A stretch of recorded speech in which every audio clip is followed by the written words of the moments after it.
মুখ্যমন্ত্ৰী ডাঙৰীয়া অখিল গগৈ প্ৰসংগ অখিল গগৈ যথেষ্ট সক্ৰিয় হৈছে আৰু অখিল গগৈ কৈছে যে ২৬ত তেওঁলোকক দুজন মন্ত্ৰী লাগিব ২৬ত অখিল গগৈ অবিহনে চৰকাৰ নহয় তেওঁ ভাল কৰি তেওঁ স্বাস্থ্য আদি ভালে থাকক ভাল কৰি তেওঁ ৰাইজৰ হৈ কাম কৰক ইমানেই শুভেচ্ছা দিম আৰু কি ক'ম মানুহতো মইতো তাতকৈ বেলেগ একো ক'ব নোৱাৰো আৰু তেওঁ দুজন মন্ত্ৰী কিয় হয় মইতো তেওঁ মুখ্যমন্ত্ৰী বুলি ভাবি থাকো তেওঁ যে দুজন মন্ত্ৰীতে সন্তুষ্ট এতিয়াতো মই জনাই নাছিলো মইতো ভাবি আছিলো যে তেওঁ মুখ্যমন্ত্ৰীৰ কাৰণে চেষ্টা কৰিব তেওঁ দুজন মন্ত্ৰীহে লাগে বুলি কৈছে তেওঁ দুজন বুলি কৈছে লগত চেয়াৰমান আলিও কিবা এটা কৈছে দুজনটো ময়ে দি দিব পাৰো ইমানেই যদি ইমানখিনিতে যদি লিমিটেশ্যন আছে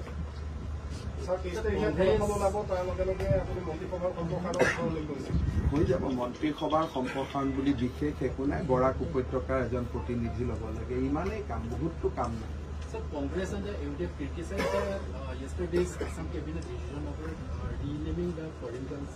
I think they can criticize me, but why they criticize Rabindranath Tagore? The name was given by Rabindranath Tagore, not by me. So why they criticize him?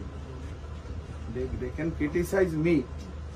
And in Assam, why a district should be named after an unknown person? We do not know his history and we do not know about him, so it should have been changed long back.